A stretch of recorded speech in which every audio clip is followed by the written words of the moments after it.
Былтыр мектеп бітірген 9738 оқушы алтын белгіге лайық деп танылды. Бұл рекордтық көрсеткіш. Бірақ ұлттық бірыңғай тестілеу кезінде төмен бал алғандары да болды. Тіпті ұбт тапсыру үшін өзінің орнына бөгде адамды кіргізбек болғандардың арасында алтын белгі иегері бар екені туралы да айтылды.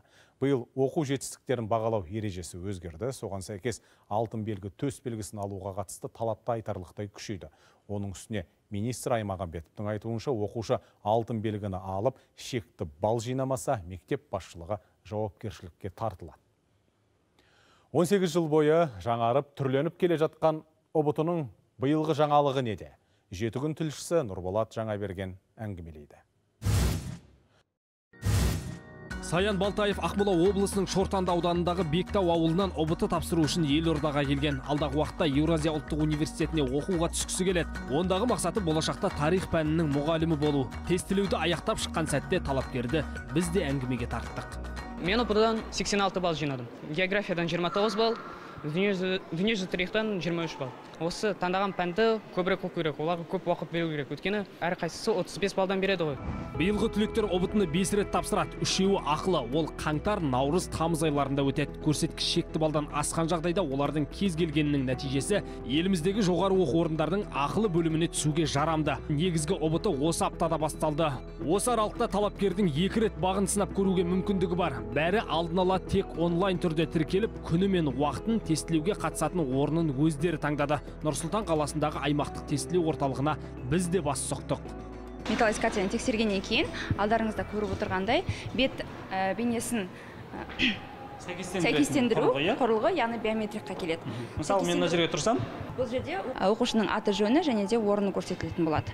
Бұған дейін орны қандай болатынын білмейді сонда, Тыйым салынған заттарды алып кіруге әу бастан болмайды, бірақ соған қарамастан тек наурызда болған ұбт кезінде 259 дерек тіркелді. Наурызда болған тағы да бір ерекше бір оқиға, бұл 9 тестленуші сұрақтарды ұялы телефонға түсіріп, соларды кейіннен телеграм каналдарда жариялаған болатын. Біз оларды анықтап, 9-ында нәтижесі жойылды, және олар мына негізгі ұбт-ға кіру мүмкіндігінен айырылған болатын. Енді мұндай қадамға барған оқушыларға толық тоқтау бар. Әр нұсқа, әр сұрақ жасырын түрде таңбаланған. Суретке түсіріп таратқан жағдайда талапкердің аты жөні көрсетілмесе де, әлгі таңба арқылы сұрақтың кімге тиесілі екенін лезде анықтауға болады. Бұл биылғы ұбт-ның бір жаңалығы. Мен дәл қазір тестілеу өтетін аудиторияның ішіндемін. Әр ұлттық бірыңғай тест тапсырушыға 2 камера, 1 компьютер. Мынау екінші камера биылғы қосылған өзгеріс. Қатысушының бет әлпетін сәйкестендіру үшін қойылып отыр, және онымен қоса дыбысты да жазады. Және ұбт-ға қатысушыға өзімен бірге калькуляторды, Менделеевтің периодтық кестесін алып келуге рұқсат етілмейді. Себебі ұбт-ны бастаған кезде мына платформаның ішінде екеуі де қолжетімді болады. Фронталды камера тестіленушінің бет жүзін екінші рет сәйкестендіреді. Орнатудағы негізгі мақсат талапкердің орнына бөгде адам кірсе, оны анықтау. Былтыр мұндай 18 дерек тіркелген. Екінші қызметі дыбыс жазу. Оқушылар тестілеу басталғаннан кейін бір-бірімен сөйлессе, бақылаушыларға белгі береді бұл камера. Әр тестіленуші жұмысын аяқтағаннан кейін тестілеу нәтижесін бірден көре алады. Және отырған орында ешқайда бармай-ақ апелляцияға бере алады. Апелляцияға берілетін уақыт 30 минут. Түлектер мен ата-аналардың қаперіне салатын маңызды дүние бар. Егер талапкер 2 ұбт-ның кез келгенінде ереже бұзып, аудиториядан шығарылса, онда екеуінің де нәтижесі жарамсыз болып, гранттық конкурсқа қатыса алмайды. Осынау қатаң талаптарды естіген психологтардың да пікірі екіге жарылып отыр.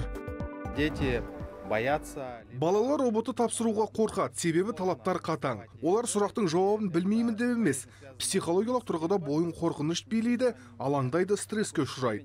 Ал мұндай жағдайда талапкер білгенінен жаңылады. Негізі балаға әсер ете қоймайды бұл. Бала үшін маңызды жоқ, егер ата-ана жауапкершілікті үйретіп баланы өсірген болса. Ал ата-ана үйде отырып, ойбай-ау бұл деген әсер етеді, баламның психологиясына бұл деген сұмдық деген көзқарасты балаға қалыптастырса, онда әсер етеді. Қазіргі уақытта ұбт-ның 2 мүмкіндігіне қатысуға өтінім бергендердің 90%-ін 2022 жылдың түлектері құраса, қалғаны өткен жылдың түлектері, колледж бітіргендер және шетелде тұратын қандастарымыз. Осы орайда биылғы талаптарға қатысты ата-аналар өкілінің де пікірін сұрадық. Негізі өте дұрыс. Баяғы мысалы тесттерге қарағанда қазір енді әділетті өтуге өтеді деуге болады.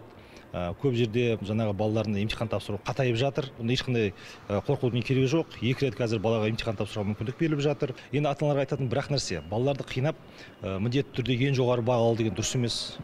Өмірдің бәрі мына ұлттық бірыңғай тестпен басталмайды, бітпейді. Биылғы алтын белгі иегерлерінің де ұбт-дағы қорытындысы ерекше бақылауда болмақ. Себебі соңғы жылдары мектептегі мемлекеттік емтиханда кілең бестік алғанымен ұбт-да сүрінетіндердің қарасы көбейіп кеткен. Жай сүріну емес ау, шекті деп бекітілген 50 балға да жете алмағандары бар. Мәселен, бір ғана Алматы облысының өзінде былтыр 25 алтын белгі иегері шекті балды жинамаған. Ал со жылы 9738 түлек алтын белгі алып, рекордтық көрсеткішке жеттік деп бөркімізді аспанға атып едік. Егер алтын белгі иегері ұбт-ға келіп, шекті балдан аса алмай, немесе төмен бал алып жатса, бұл жерде демек оның сол алтын белгі беру үшін өткен емтиханның академиялық адалдықты сақталып өтуінде күмән туғызады. Министр де өз сөзінде айтты, егер сондай фактілер анықталып жатса, онда мектеп басшыларының тіпті қызметтен кету мәселесі де қарастырылады деп айтқан болды. Биылдан бастап алтын белгіге үміткерлердің барлығы математика пәні бойынша мемлекеттік емтиханды бұрынғыдай өз мектептерінде емес, Назарбаев зияткерлік мектебінде тапсырады. Оқу жылының басында биыл мектеп бітіретін 170 мыңнан астам түлектің 12 мыңы аталған марапатқа үміткер еді. 4-ші тоқсанда олардың саны 7,5 мыңға бірақ құлады. Оған биылғы қатаң талаптар әсер етсе керек. Алтын белгі деген кім? 11 жыл үздік оқыған, 5 рет тапсырып, грантқа 2 рет тапсырып, шектік бала болмаса, шикілік бар деген сөз. Онда кімнің кінәсі? Оны 11 жыл әділетсіз бағаланды деген сөз. Немесе оның артында бір коррупциялық риск бар деген сөз. Байқағанымыз өткен жылдардағыдай ұбт сұрақтарына қатысты дау-дамай сиреген сыңайлы. Себебі тестілеуді аяқтаған оқушыға жауап берген 120 сұрағы бойынша тақырыптық талдау ұсынылады. Онда сұрақтардың қай тақырыпқа қатысы бар екені, қай тұстан қателік жібергені анық, дәлелді түрде жазылады.